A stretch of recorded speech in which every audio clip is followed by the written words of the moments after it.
Obrigado. Good afternoon, everyone. Bonjour à tous. My name is Didier Akwete. I'll do part of my presentation and introduction in French, and then we move to the session to English because my guest, my panelist, speaks only English from... he speaks French. That's good. That's good news. Merci. Alors, le thème de cet après-midi est consacré à l'entrepreneurship et l'innovation. C'est vrai que depuis hier, on parle beaucoup innovation, mais que serait l'innovation sans la capacité d'entreprendre? Et c'est vrai, selon les régions de l'Afrique où on se situe, on est un peu plus entrepreneur que dans d'autres régions. Il est admis depuis quelques années maintenant que le secteur privé, l'entrepreneurship, c'est vraiment le moteur du développement de l'Afrique, le moteur du changement, mais encore faudrait-il offrir un cadre et surtout que dans le cadre de ce secteur privé, de ce mouvement d'entrepreneuriat, we need to introduce innovation. To do into business, it will not lead us to competitiveness, but how can we, in this entrepreneurship in the continent, how can we include innovation and motivate those who are creating companies so that they can include innovation, which is the key in order to differentiate in an evolving Africa, in an evolving world, where we would like to adjust innovation to the realities in Africa. The instance we are talking about in Africa is what we see in the new technologies of information and communication, with the e-banking, with the Kenya experience, which is the key illustration. This is not sufficient because in some sectors such as agriculture, fisheries, we have innovations which are being provided and which can give us the possibility to be the game changers. It's good to go into business, but how can we innovate in such dynamics? This session will try and use case studies from our panelists, and they will tell us how they can innovate, how can they overcome obstacles, and what are the lessons they can learn for the African continent so that we can create ecosystems whereby entrepreneurs can be proactive, can innovate, and be in the and put in the heart of their approach the issue of competitiveness. And we will talk about all that in our session. I have two panelists for this. These are serial entrepreneurs. This is how we call them. I have Winslow Sargent. Il est conseiller principal au bureau chargé des PME aux États-Unis. I don't know if you have the biography of the gentleman. Before that, he's an entrepreneur. He has created companies. He used to be in venture capitals, and he has initiated some startups, and at the basis, he's just an entrepreneur. He's not an advisor for SMEs at the level of the U.S. government, but he's an entrepreneur, and he has funded some startups. Since 2010, he's been appointed at the federal level in order to promote issues related to SMEs, for them to be developed and to have an enabling environment and for the development of startups. As well, we have another serial entrepreneur who's a well-known entrepreneur, who is the biggest African, Herman Chinnery-esque. He's the CEO and entrepreneur and founder of a company in Kenya. He was among one of the 100 thinkers of the African continent, and he received several rewards, including the Ghana Millennium Excellence Report. He was listed among the 100 most important innovators at the level of information systems and communication systems. He has a list of rewards which I will not list here. He is a brilliant entrepreneur and who is running from one success to another. It would be interesting to share with us his experience. I know that we do have a session for an hour and a half. It's now 2:35. We will have to close off at 4. We want as much interaction as possible with the House.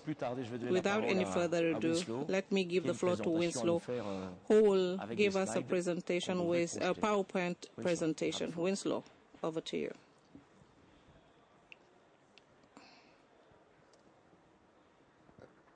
Good afternoon. Mesdames et messieurs, bonjour. And thank you for that warm welcome. I'm pleased to be in Cabo Verde. It's good to be in a warm country. I come from Washington, D.C., where the weather is not as nice as it is here. I want to give a congratulation to Cabo Verde and the leadership of the government of Cabo Verde, as well as our illustrious colleagues from all over the continent for holding this vital and stimulating event. The United States fully supports this initiative. As you know, President Obama has also proposed a United States and Africa Leaders Summit in August to address similar ideas for economic prosperity for Africa and abroad. My name is Winslow Sargent, as was mentioned. I feel very at home in Cabo Verde because I grew up in Boston, where we are pleased and we're fortunate to have a great Cape Verdean community. Today, I am Chief Counsel for Advocacy for the U.S. Small Business, for the United States Small Business Administration, for the Office of Advocacy. The Office of Advocacy is an independent office within the U.S. government. Our role is to be the voice for America's small businesses. And we do this by following small business trends in our country, and we address the issues of rules and regulations that can impede small business success, and we're constantly looking for avenues to harness innovation in our nation. Now, why is this important? This slide that is shown up on your screen, we know that in the U.S. that we're a nation that's rich in entrepreneurship. And the U.S. is committed to innovation and entrepreneurship because small businesses drive economic growth. Now, the first chart that you see shows you that within the U.S., 99.7% of all businesses are classified as small businesses, or some of you may call SMEs. This is very, very important because these are the businesses that will innovate, that will come up with new products and services, that will create wealth. And so that it's very, very important that we support the sector. Now, when it comes to job creation, 2/3 or 64% of all net new jobs that are created within the U.S. are created by these small businesses. When you look at employment, almost half of everyone who works in the U.S. works for a small business. And when you look at payroll, 43%, and so the list goes on in terms of why we're so committed to innovation and entrepreneurship, because it will drive our country, it will employ, it will create the new products and services, but it also makes us more competitive. Now, in order to do so, we also have to look at how these businesses are funded. Now, the next slide will show how these startups are financed. At the top, And there are two charts here, one in blue and one in light blue. Well, just let me go back to this chart here. So in this context here, so there are 28 million small businesses in the U.S. 28 million. But out of that 28 million, we must make the point known that 22 million of those have no employees. So those are people who work for themselves. 90% of all businesses within the U.S. have less than 20 employees.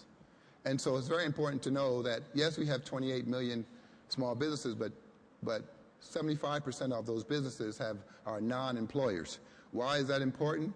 Because the next slide shows that when you look at financing these startups, one in light blue and one in blue, the blue would be the non-employers. And so where do the non-employers get their funding from?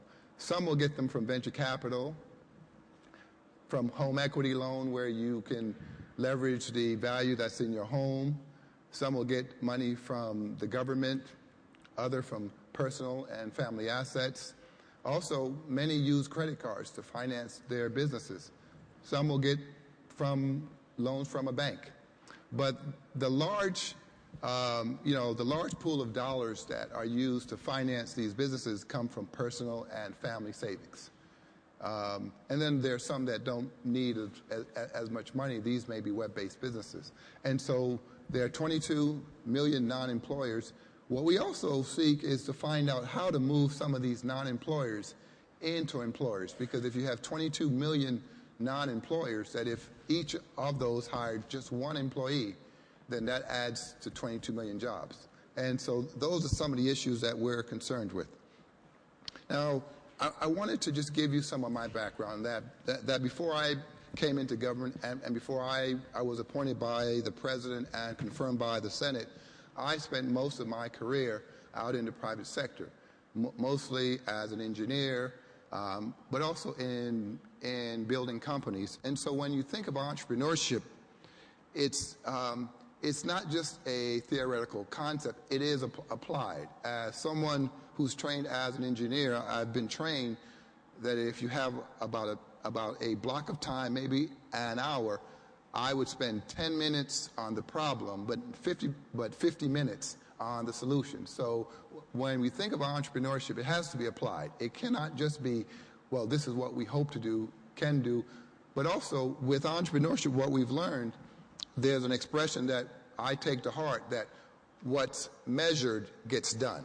So if there's not a measurement for what you're doing, then it's hard to say how it's going to get done. And that's why I've taken it upon myself to share with you what we've done, but also to show you what the numbers are. And so as we seek to help small businesses, there are four issues. Well, there are a number of issues that come up with small businesses. One is access to capital. And so within the government, there are ways to actually get access to capital. There are government grants. There's some loans that are backed by the government.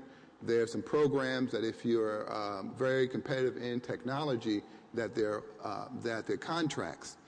But also what we've done to help small businesses is that within the U.S. government is the largest buyer of goods and services in the world at over $500 billion per year.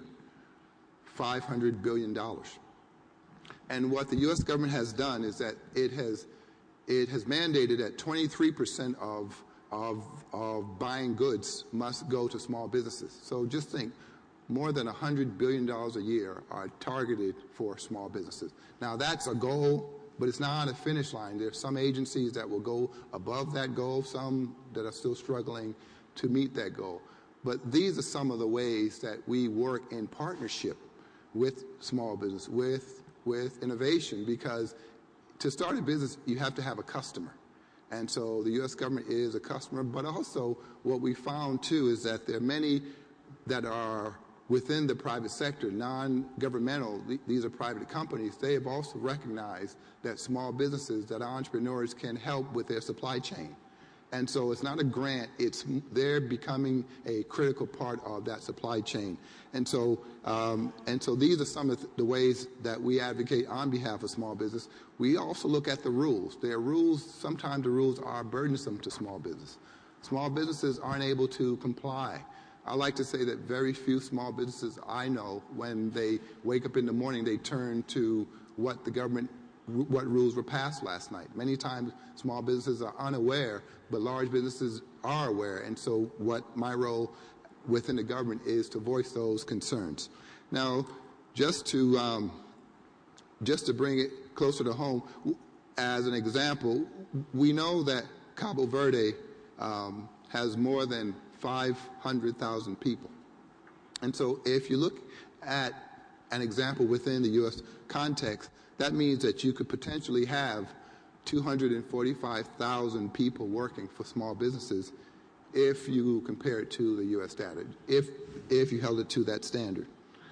We also know that 70% of your economy is driven by service-oriented businesses, commerce, and transport, and 9% come from fishing and agricultural industries. The rest comes from light manufacturing. Cabo Verde has strong industrial sectors, and the country has industries that are ideal opportunities for entrepreneurship, and that's also true with regard to the rest of the continent. And so what we also know within the U.S. that to help our entrepreneurs do well, many of them aren't based in big cities, and so they're not close to large population centers. So we've worked to advance the use of the internet, broadband, so that one will not have to travel or fly or take a bus. One could stay in their home or stay in their local town and still be connected. And that's been a huge plus for those who may like the mountains, may like, they don't want to live in the cities, may want to be with their families, but still be able to start a business. We also work with education in terms of training, in terms of what is an entrepreneur, what is a business, how to get the business off and running, what type of infrastructure that you need, what are some of the opportunities. But I just wanted to just share with you what we've done, and I look forward to hearing your thoughts in terms of how we can work together, because we say that so goes the entrepreneur, so goes our country. And that's why our government, that's why our institutions are committed, not just from a theoretical, but from an applied, just to make sure that at the end of the day, we can measure what was invested and what the outcome was. And if not, then we can make a change. And so I just want to thank you for taking your time, and I look forward to hearing your thoughts and questions.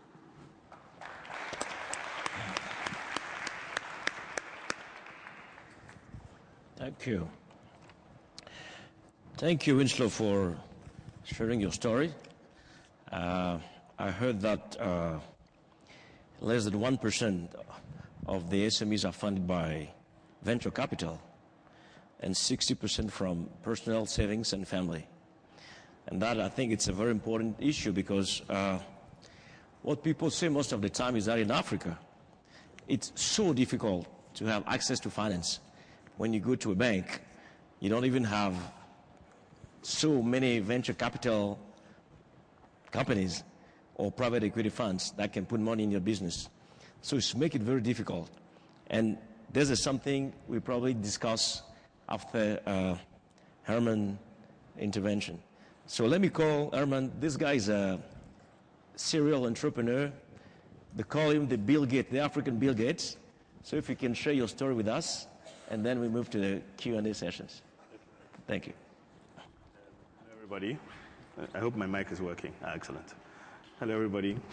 And I'm going to try and make it very short so we can get some questions and some answers. Okay, my name is Herman Chinwe-Hesse. I'm Ghanaian. I live in Ghana. I run two companies. The first one is called the Soft Tribe, and it's a software company. The second one is called Black Star Line. Black Star Line does e-commerce. I went to university in America and finished and moved back to Ghana with no money. I studied manufacturing, and wanted to set up industry. I wanted to be an entrepreneur. I wanted to own a factory. I arrived in Ghana young and stupid and realized I didn't have any money to set up an industry. But I was already there, so I was in trouble. So I decided that I had a PC, which I had bought in London, and I realized, that's a factory. It can make software. And that's how we started the software company, from my bedroom, sitting on my bed, programming on an old computer, which was sitting on a chair. And we went ahead in the early days. I'm trying to give a background to how we got where we are in terms of entrepreneurship. We went around talking to companies. Hello, my name is Herman. I see you have a computer. This was in the early 90s. People hadn't yet figured out what to do with their computers. They were using their computers for word processing and basic accounting, like spreadsheets and stuff. And I had figured out how to write programs, and reading a few books and programming for fun, writing games and so on. So I thought I could write business applications. So we went company to company, figuring out what to do, convincing them to use, it's the new phones they gave us. I forgot to turn that one off, the orange phone. Did I just?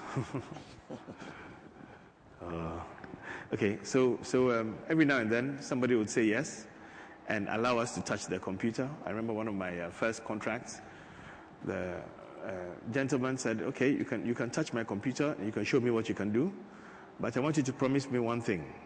You stand up, young man. I said, what is the problem? He said, stand up. Promise you will not put any bacteria on my computer. And this is how we started. But you can see, ragtag, nothing special. We're not geniuses. We're just trying our hands at it. So for the young people, I always tell them, you have to learn to fail. You walk into certain organizations, they tell you to go to hell. Other ones will invite you upstairs, and you try your luck. So a lot of courage also, because a lot of the things we were doing in the early 90s, we didn't know how they would end, because we had never done it before. My philosophy was that, but somebody has written a payroll system before. That person, he or she, they are not God. If they can do it, and we think we are human beings, we should be able to do it too. If we don't know how to do a certain portion of it, we go and ask, we get taught, and we do it. This was the mindset. Now, in a few years, we grew to be the biggest thing happening in Ghana in terms of software. And until today, we run a lot of the biggest contracts, even the smallest contracts, point of sales, so on. So we've done it all before. If we moved out of the industry, or certain industries, because we were not interested anymore, it wasn't profitable anymore. But then around the 2003, 2004, we started realizing that our business was not growing because the internet had come. So a lot of the multinationals we used to service started getting their services over the internet, which took out the local players. We thought it was very unfair, and they say free trade and globalization, so no problem. So we had to come up with new ideas. So the software company is working. We started another company. It's called Black Star Line. And that company is an e-commerce and e-payments company. And what that company set up was something called shopafrica53.com, which should be launching in the next couple of months. It's taken us 5 years to get it started. Basically, we realized that with the advent of mobile phones and the internet, our brothers and sisters in the rural areas could suddenly be brought into business. So suddenly, somebody could be in rural Ghana or rural Nigeria. They may not be literate. They may not speak English. They may not know how to do international shipping. They may not know how to do international money transfers or banking transactions. But they make a mean xylophone, right? And the xylophones can be sold to Swedes and Germans at $1,000 a pop. Such a person, pre-mobile phones and pre the work we're doing, would just have lived there, made 12 of them. If they are lucky, some tourists walk through the village one night, one afternoon, one Sunday, twice in their life, and bought for $100 each, and that would be the end of their life. We are changing that now. We're taking all these people, putting them on a single website called shopafrica53.com, not owning the goods, not owning them. we are setting them up with their own businesses. The things they cannot do, like how to organize the shipping and so on, we are handling all that. The marketing, the technology, we're handling all that. So you can walk in an hour, you've signed a contract or thumb-printed a contract, which then allows you to start doing international trade.